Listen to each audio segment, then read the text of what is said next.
بسم اللہ الرحمن الرحیم۔ السلام علیکم دوستوں۔ اللہ رب العزت نے عورت کی تخلیق مٹی سے کیوں نہیں کی؟ عورت کو مرد کی پسلی سے کیوں پیدا کیا گیا؟ کیا مرد کی ایک پسلی عورت سے کم ہوتی ہے؟ سائنس اس بارے میں کیا کہتی ہے اور اللہ رب العزت نے کیا ارشاد فرمایا؟ دوستو، قرآن مجید فرقان حمید میں ارشاد باری تعالیٰ ہے وَلَقَدْ خَلَقْنَا الْإِنسَانَ مِنْ صَلْصَالٍ مِنْ حَمَإٍ مَسْنُونٍ۔ یقیناً ہم نے انسان کو کالی اور سڑی ہوئی کھنکھناتی مٹی سے پیدا فرمایا ہے۔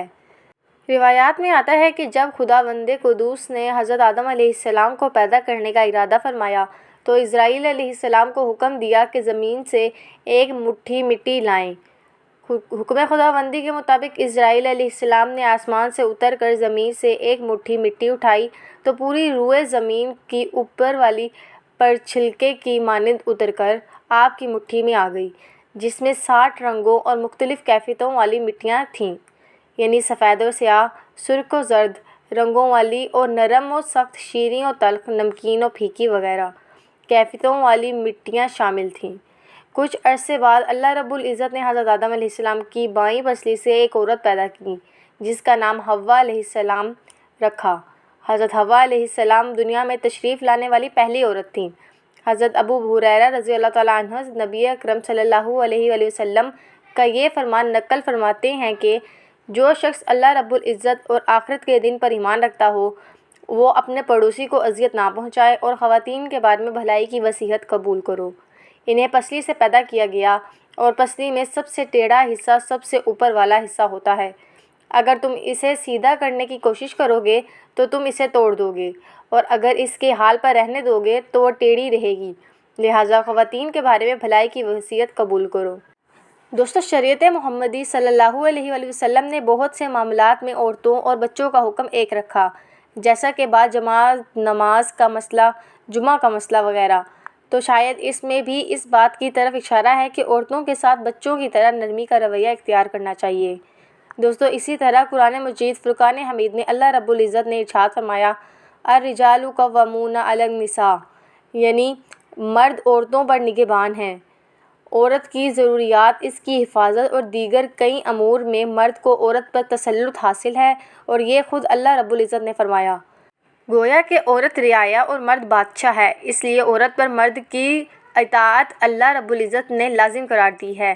اس سے ایک بات یہ واضح ہوتی ہے کہ میاں بیوی کے حقوق ایک جیسے نہیں بلکہ مرد کے حقوق عورت سے زیادہ ہیں، اور ایسا ہونا عورت کے ساتھ ناانصافی یا ظلم نہیں بلکہ عین انصاف اور حکمت کے تقاضے کے عین مطابق ہے۔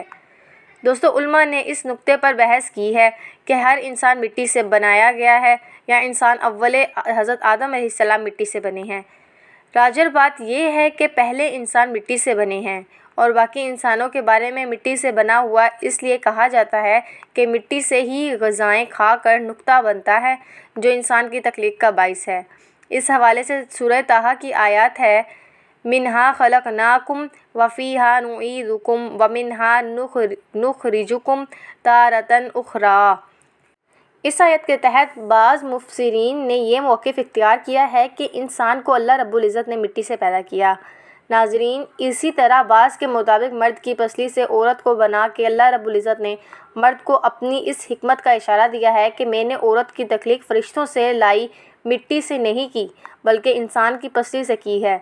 میں نے اسے تمہارے جسم کے حصے سے اس لیے نکالا کہ عورت کا تقدس اور پردہ قائم رہے، فرشتوں کو بھی خبر نہ ہو پائے کہ زمین کی لائی ہوئی کس مٹی سے عورت کی تخلیق ہوئی، یعنی عورت کے تقدس کی حد تو دیکھیں کہ فرشتوں سے بھی اس کی بناوٹ کا پردہ لازمی قرار دیا گیا، اور پھر پہلی عورت حضرت حوا علیہ السلام اسی مرد یعنی حضرت آدم علیہ السلام کی پسلی سے نکلیں جس کی وہ منکوحہ کہلائی جاتی ہیں، یعنی جن کے نکاح میں آئیں۔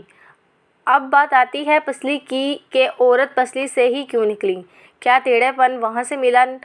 نہیں، یہاں بھی حکمت سے خالی بات نہیں۔ انسانی جسم میں دل اور بہت سے نازک پارٹس پسلی کے پیچھے چھپے ہوئے ہیں، یعنی پسلی سے پیدا کرنا بھی اللہ رب العزت کے ہاں ایک حکمت تھی، یعنی عورت ایک ڈھال ہے ان نازک پارٹس کے لیے۔ تو اللہ پاک نے عورت کو پسلی سے نکال کر یہ نہیں بتایا کہ عورت میں ٹیڑھا پن ہے، بلکہ اس نے عورت کو پسلی سے تخلیق کر کے یہ بات سمجھا دی کہ عورت وقت پڑنے پر ڈھال بھی بن سکتی ہے۔